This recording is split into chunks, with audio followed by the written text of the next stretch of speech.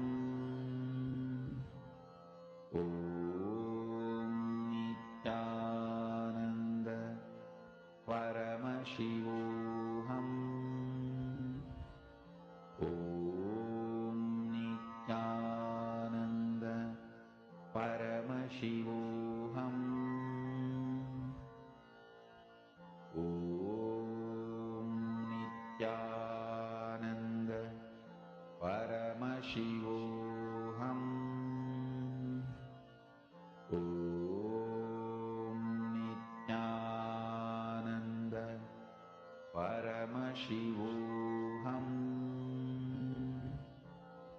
Om Nityananda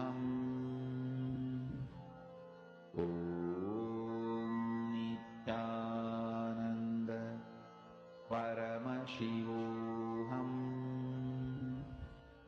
Om Nityananda Paramashivoham Om Nityananda Paramashivoham Om Nityananda Paramashivoham Om Nityananda Paramashivoham Om Nityananda Paramashivoham Om Nityananda Paramashivoham Om Nityananda Paramashivoham Om Nityananda Paramashivoham Om Nityananda Paramashivoham Om Nityananda Paramashivoham Om Will you relax now? Nityananda You can open your eyes. Paramashivoham Can I request now all the participants, whatever it is that you drew, that Swamiji showed you in your third eye, go ahead and turn on your camera and show it in front of your camera. Just do this one thing of opening up your camera and show. Just show it in the camera what it is Swamiji showed you in your third eye. What is the drawing that you did?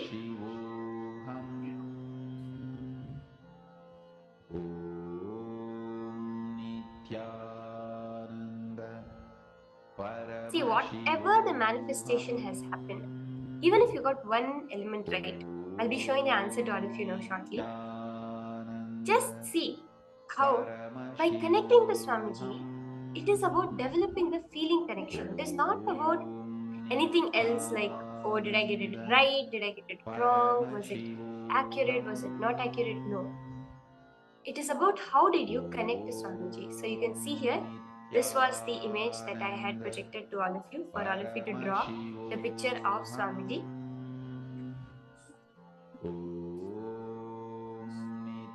And now, with that, we're going to be entering into the first session of the day.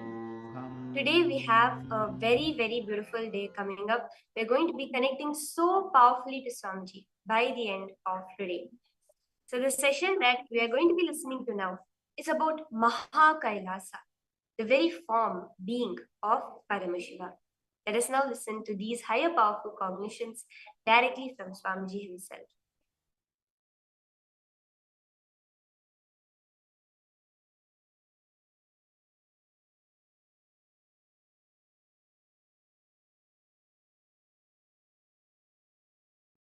Today, scientists know that at the center of every galaxy there is a black hole.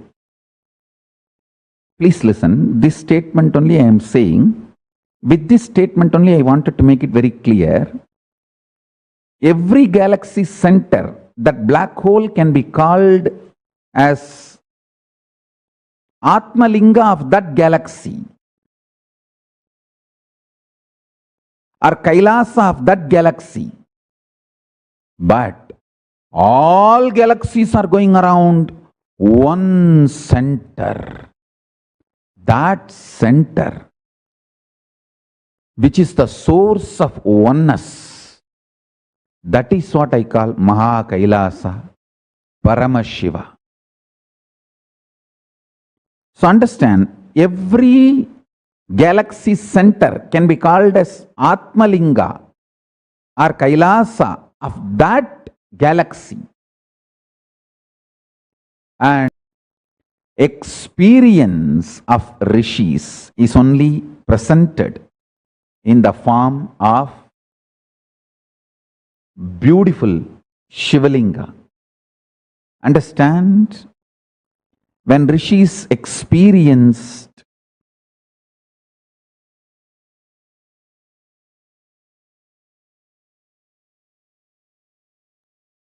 black hole or Atmalinga of each galaxy or Kailasa of each galaxy, they literally saw the shape, and that shape is what they beautifully presented in the form of Shivalinga. I wanted to give you a clarity. What Surya Siddhanta says as Surya Mandala is known whole universe, not just our galaxy. So, the multiple Surya Mandalas, which we know as Surya Mandala, are going around its centers, Kailasas. And all those Kailasas are going around Mahakailasa. Understand? Surya, as per Surya Siddhanta, whole known universe is Surya Mandala. All the manifest Vyakta is Surya Mandala. Avyakta is dark matter. So the whole manifest Vyakta, known universe, is going around inside Avyakta, that dark energy, on Mahakailasa. Mahakailasa is the center, the dark matter, the dark energy is the base foundation on which the whole known universe is going around. Whole known universe is going around Mahakailasa, floating in the dark matter. So everything manifested, Vyakta, is Surya Mandala.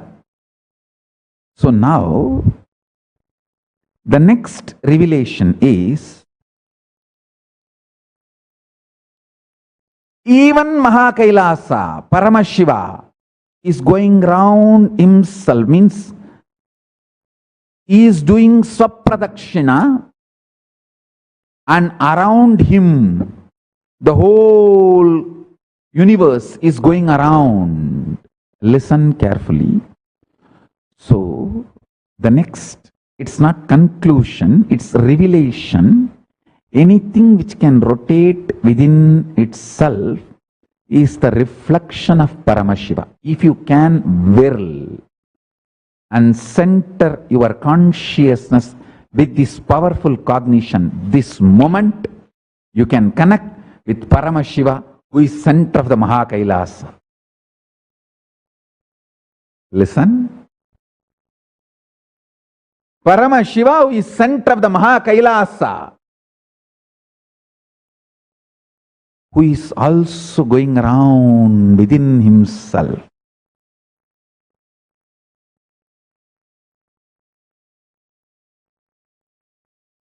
Swapradakshina. Atma Pradakshina.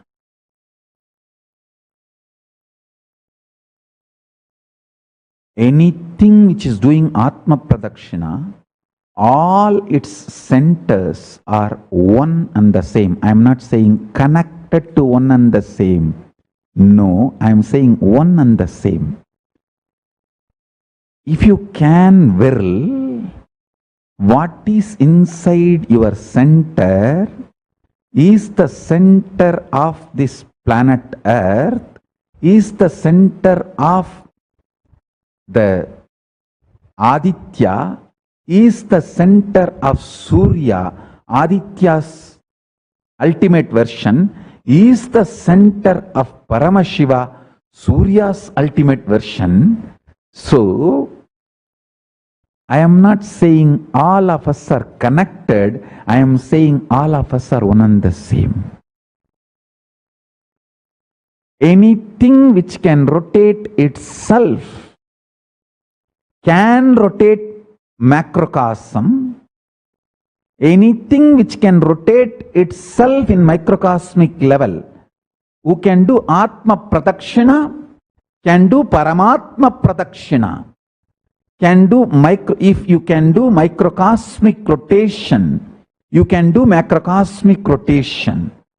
So anything which does microcosmic rotation, Atma Pradakshina, Swapradakshina, is center of the cosmos, Mahakailasa, Paramashiva.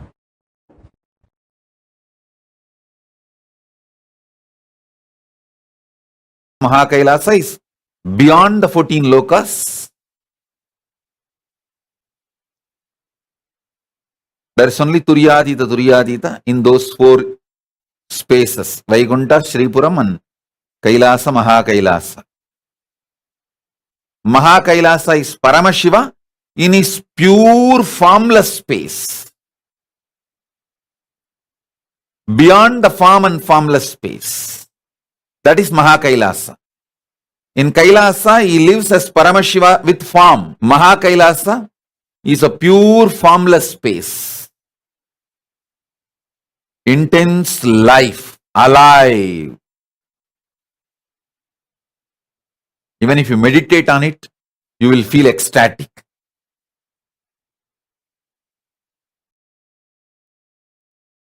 Los Angeles, Kailasa, literally place where Paramashiva's being exists. He is not only in the form of energy, superconsciousness, state, space, powers, he is in the very form of that being. Accepting, receiving our worship, prayers and responding with a grace and compassion and love and blessing.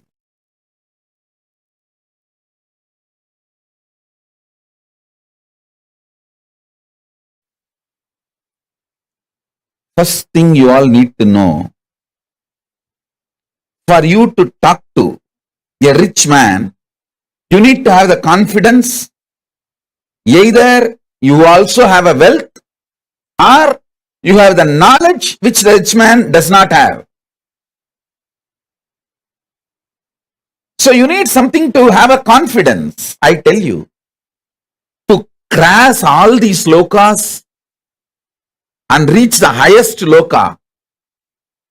You need to have only one thing, that's a consciousness which can do right or wrong, which has the freedom. Listen carefully. Listen.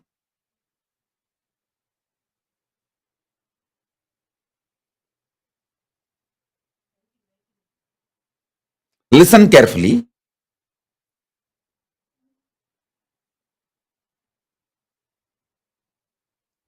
See, there are higher lokas and lower lokas. The only thing you actually need to move to all the higher lokas is your consciousness, which can do right or wrong out of its free will. All of you should know, Devatas cannot do anything wrong. Even what you describe as wrong, they cannot do. That is their problem. Demons, devils, the lower graha, rakshasas, they cannot do right. That is their problem. You should know,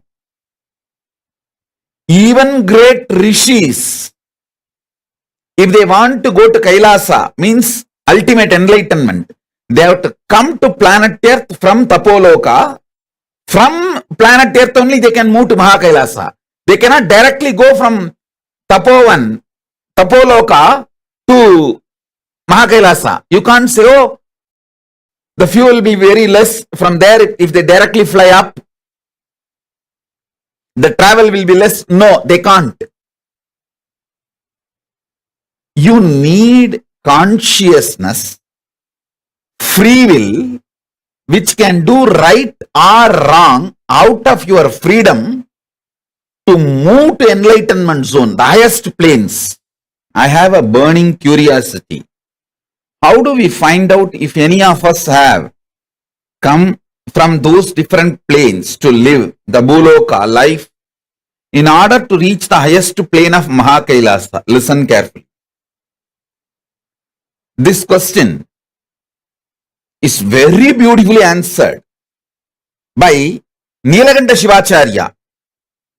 Nilakanta Shivacharya is the Bhashyakara of Brahma Sutra. He deals with this question, which is directly my experience also. Listen to this.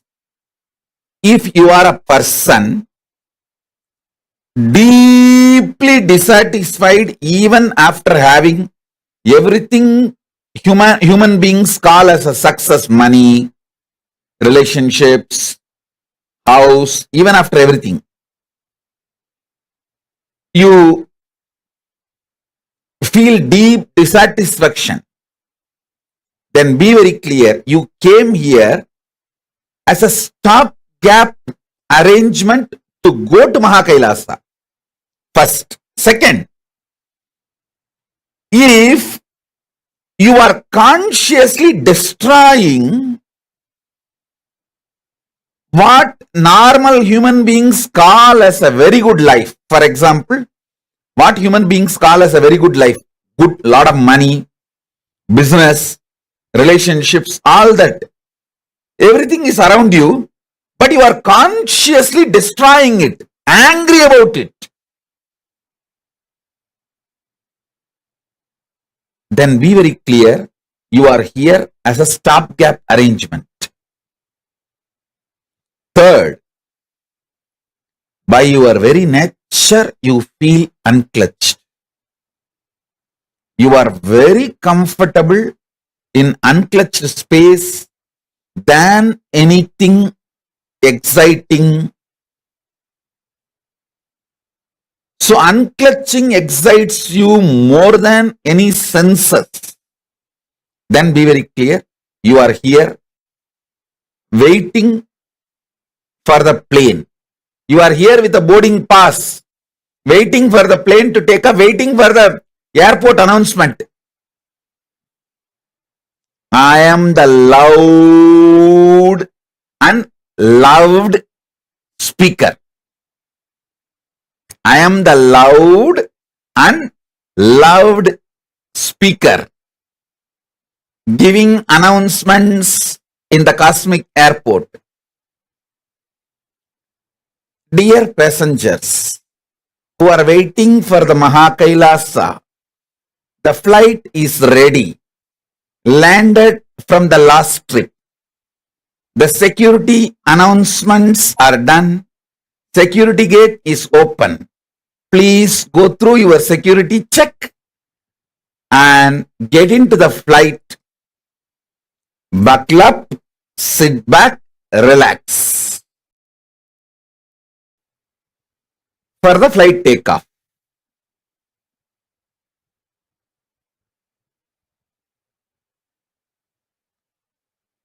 Be very clear. This three is the definition. And still, if you are excited about the sense, the external senses and those joys, then be very clear. You may be booking flights after a week or after a month, after a few years. That's all. You don't need to worry about the boarding pass announcements. Enjoy, have a local flight, have domestic flights, and go around, have a vacation.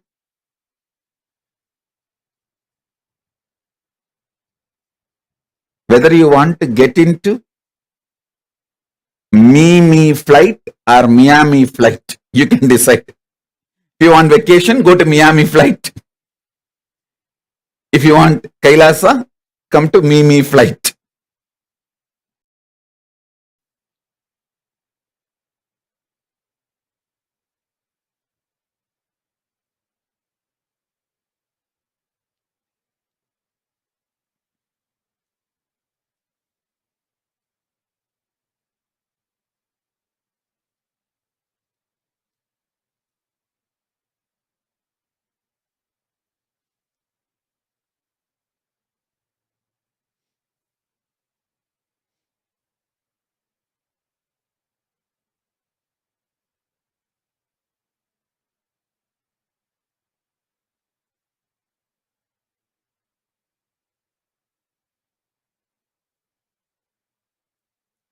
Balaji Srinivasan, be very clear.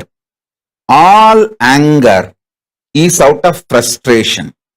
All frustration is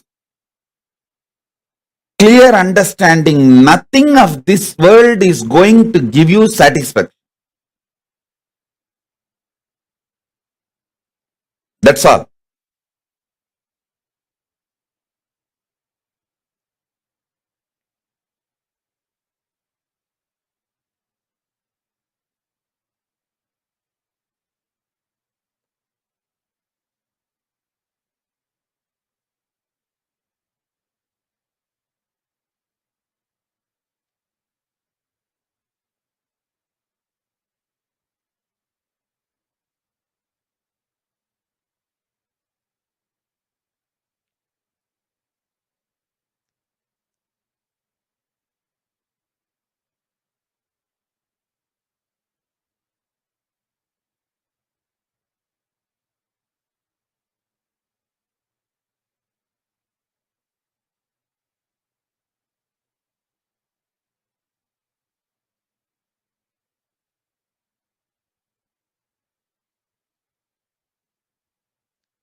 Peter Bloomfield, Tatastu. I'll give you a strong breakthrough in unclutching.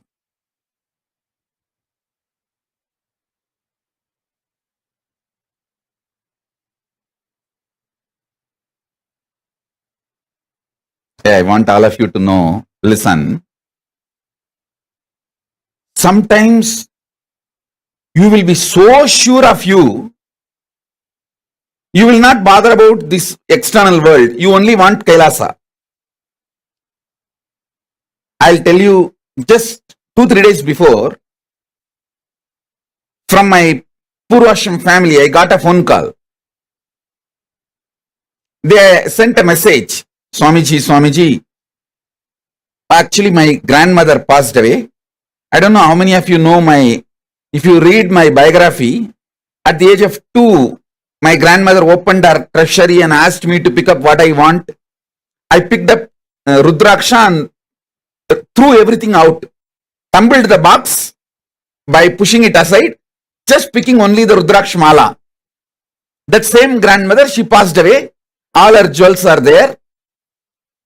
So they sent a message, Swamiji, your share will come around some 100 sovereign. 100 sovereign means I think 800 gram gold. Should we get it and send it to you? I laughed. Hey, at the age of 3, I rejected it. And you are asking me, do I want that at the age of 44? At the age of 3, I clearly picked up what I want from that whole baths and through it all the other things. And you want me to have that at the age of 44? From 3, I am very clear what I want. That's all.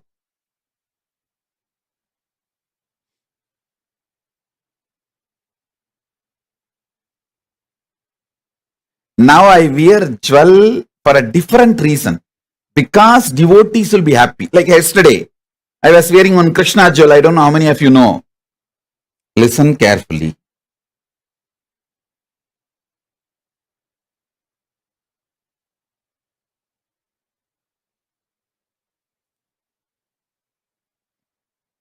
The consciousness I carry now at this moment is Turyatita Turyatita. Listen.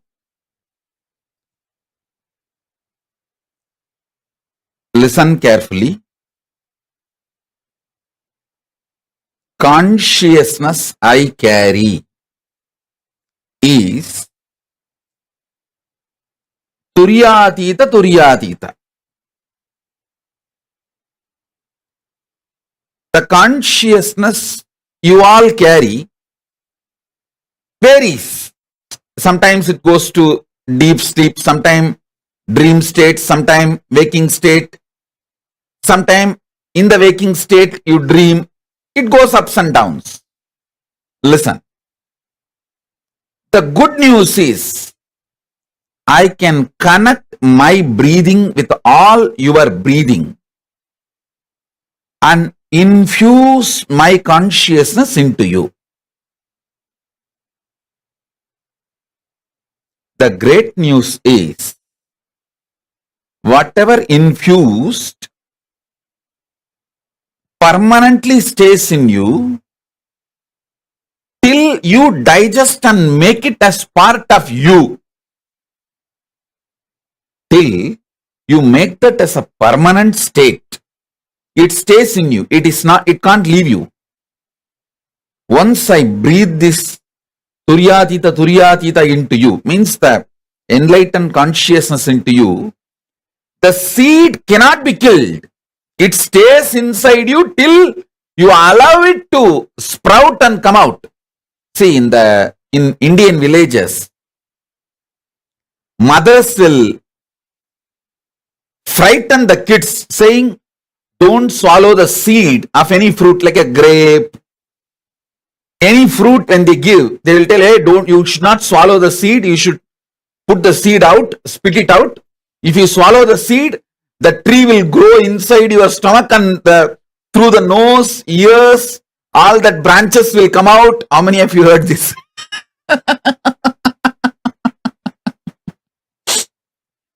Because moms don't want that seed to get stuck in your throat. They will always tell this. In all Indian villages, they will tell this story. You should not eat that seed. If you eat that seed, that tree will sprout in your stomach and then branches will come out through your ears, nose and mouth. So listen, same way, the enlightened consciousness which I am putting inside you, till it becomes tree and branches come out through your ears, nose, eyes, it cannot be killed. It stays inside you forever. And every opportunity it starts sprouting. It starts opening up. It starts growing.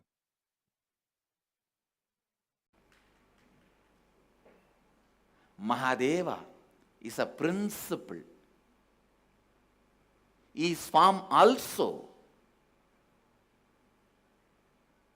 Whoever catches that principle, your form is Mahadeva's form. Your form becomes Mahadeva's form. You will be radiating the grace of Mahadeva, the beauty of Mahadeva.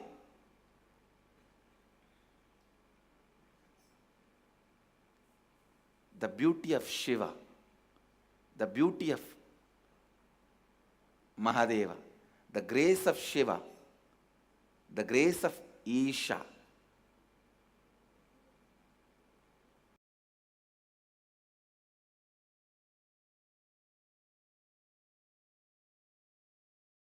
I want all my disciples to know Sanskrit is the spoken thinking language of Kailasa.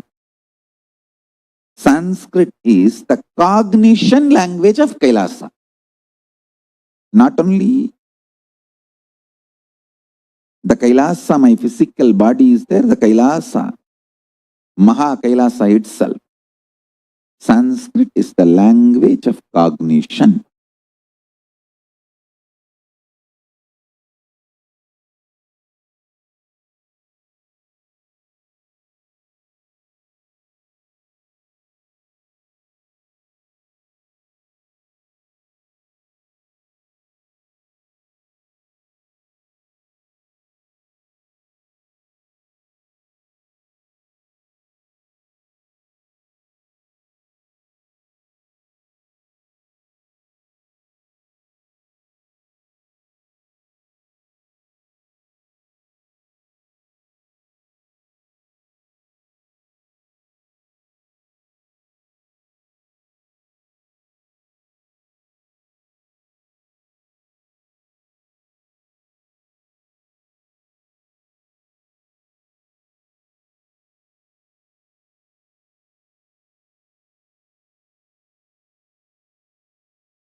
नित्यानन्दं परमसुखदं केवलं ज्ञानमूर्तिं गङ्गातीतं गगनसदृशं तत्त्वमस्यादिलक्ष्यम् एकं नित्यं निर्मलमक्षरं सर्वदीपाक्षिभूतं भावातीतं त्रिगुणरहितं तद्गुरुं तं Namami. Nityananda, we welcome all the participants, every one of you, for the 21st day of the Paramashivoham program. Today, all of us are going to be literally experiencing the essence of what Paramashivoham is. From the beginning of the program, we all learned about what it means to be Paramashiva, what it means to manifest Paramashiva, the various different qualities, right from understanding who Paramashiva is, how the cosmos functions, how he does the Panchakritya, to understanding about the genesis of our identity, to understanding about how the 14 lokas, the parallel universes, vertical time zones, how to collapse time, how to go beyond time, understanding death, transcending death, and understanding about how you can awaken your leadership qualities, how you can use that to flower in oneness with relationships, how you can manifest wealth, and how you can manifest the best health in your body, and how to go beyond life and death itself, how to discover your true potential and liberating yourself from pain and suffering. We have covered so many different aspects. Today, all of us are here to experience the essence of Paramashivoham. What is Paramashivoham? The essence of Paramashivoham is nothing but living and radiating as Paramashiva. And what does that mean? Simply put, Paramashivoham means to live, radiate, Swamiji, the living embodiment of Paramashiva in our life. Today, on the 21st day of this program, all of us are going to be learning, or I should say, experiencing the essence of what Paramashivoham is. We are going to be experientially understanding what it means to be Paramashiva, what it means to manifest Paramashiva. How do you manifest? How do you experience the space of Paramashiva? So it's going to be a very, very interesting day today. Literally, you're going to be experiencing, tasting the essence of Paramashivoham.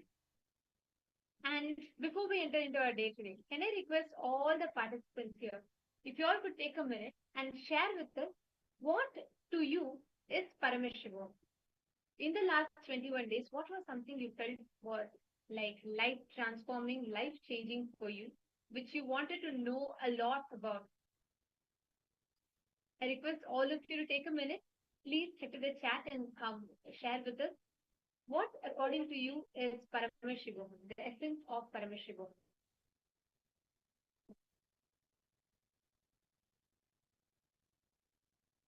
Like somebody was sharing this issue, your experience, the decision to manifest Paramashiva, your experience, the decision to experience the state of Paramashiva, all of this unfolds within you.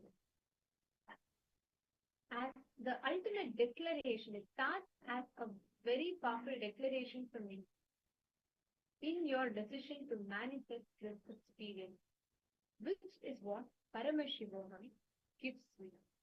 This is what Paramashivoham gives you as an experience.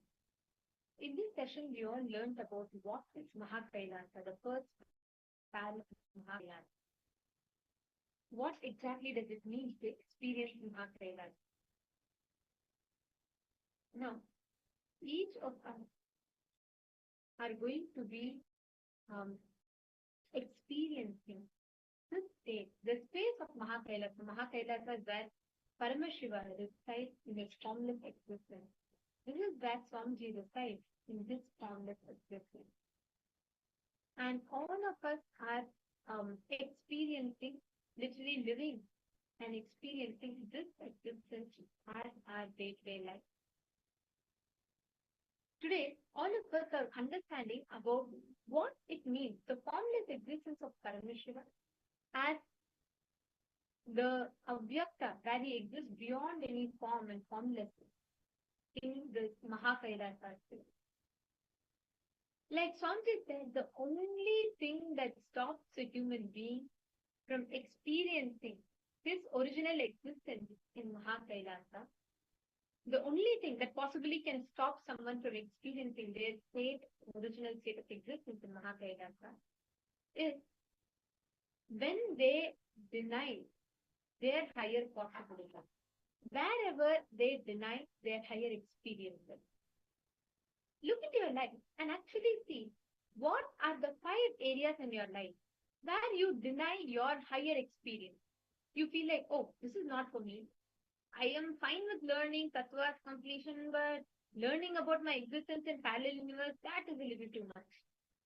Write down 5 aspects in which you deny your expansion or you deny your possibilities, the higher possibilities in life.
Hope all of you have finished.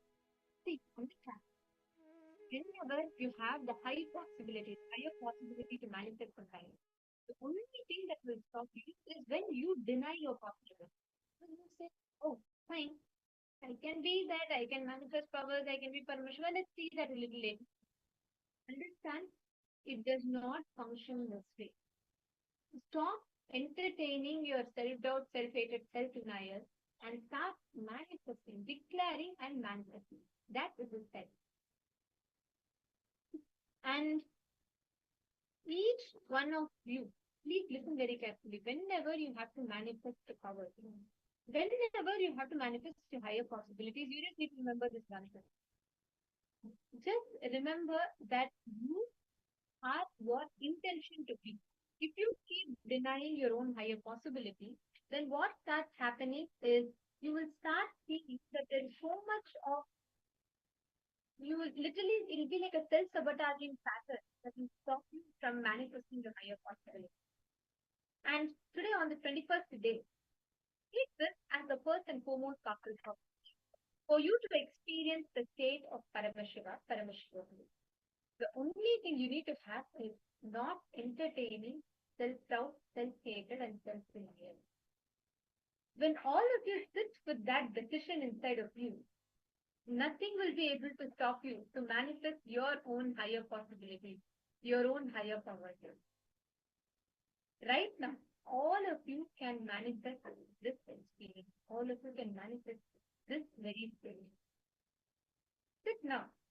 Bring any one object, okay? You're going to put something that can float on the, like something that's not too heavy, not too light, in the water. Using your intention, your conscious will, you're going to lift it up. Are all of you understanding? We'll sit with the declaration. Connect the Swamiji. Chant the Mahavakya.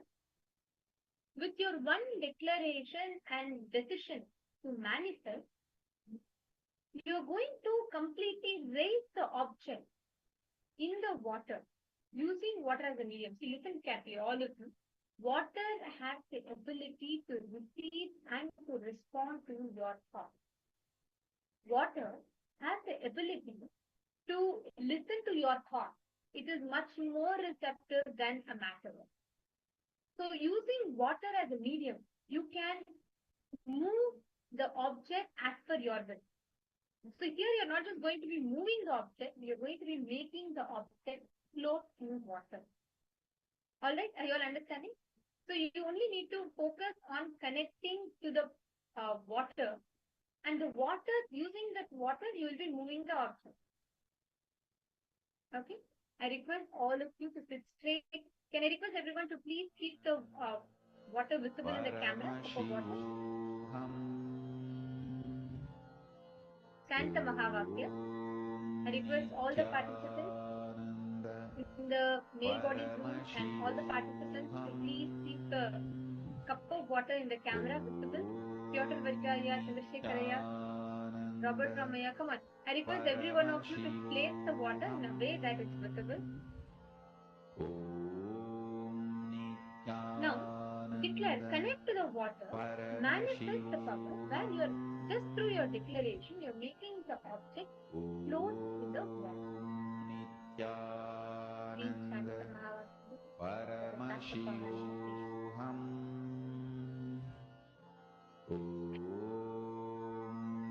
Nityananda Paramashivoham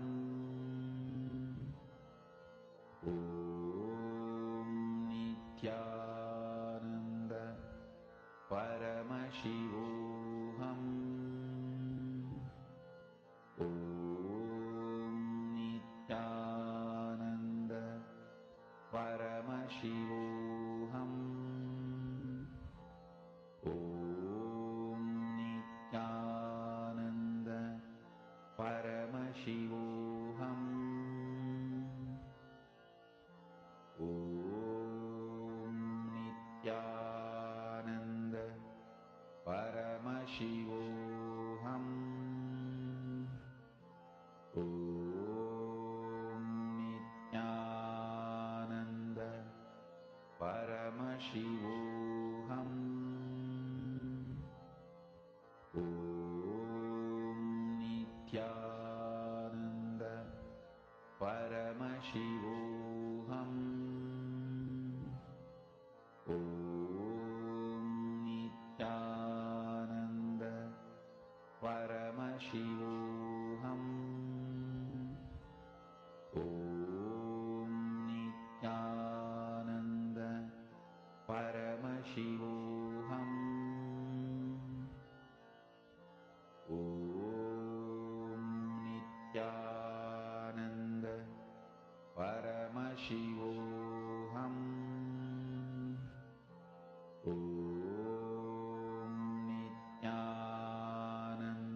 Paramashivoham Mahamahavagya, spiritual lullaby for Samadhi. And Suprabhatam, wake up call, wake up song for Paramashiva. This Mahamahavagya is spiritual lullaby for you to fall into Samadhi. Suprabhatam, wake up song for Paramashiva to wake up in you. Just remember this one powerful cognition. This Mahamahavagya puts me in Samadhi. This is spiritual lullaby for Samadhi. And Suprabhatam, wake up song for Paramashiva in me. For Paramashiva to manifest. With this one spiritual powerful cognition, chant this Mahamahavagya.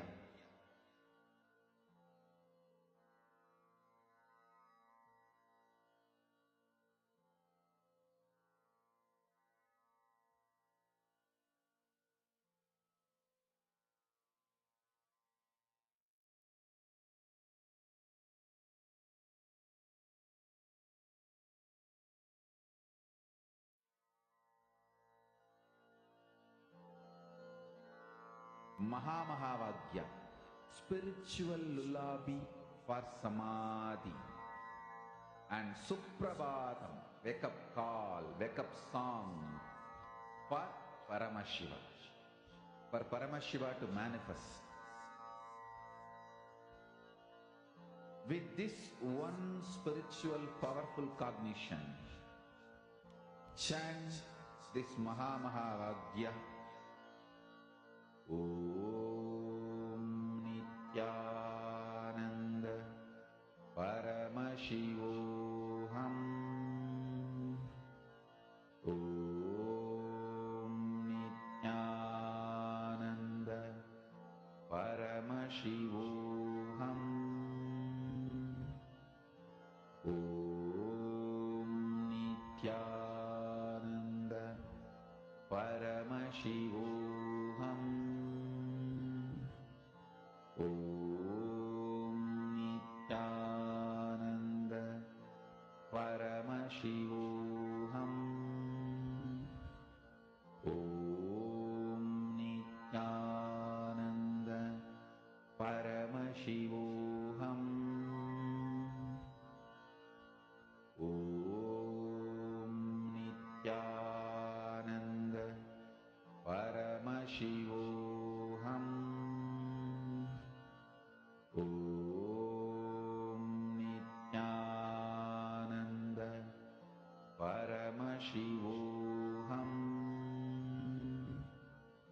Om Nityananda Paramashivoham.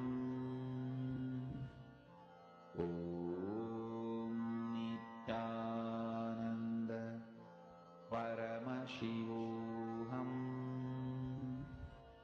Om Nityananda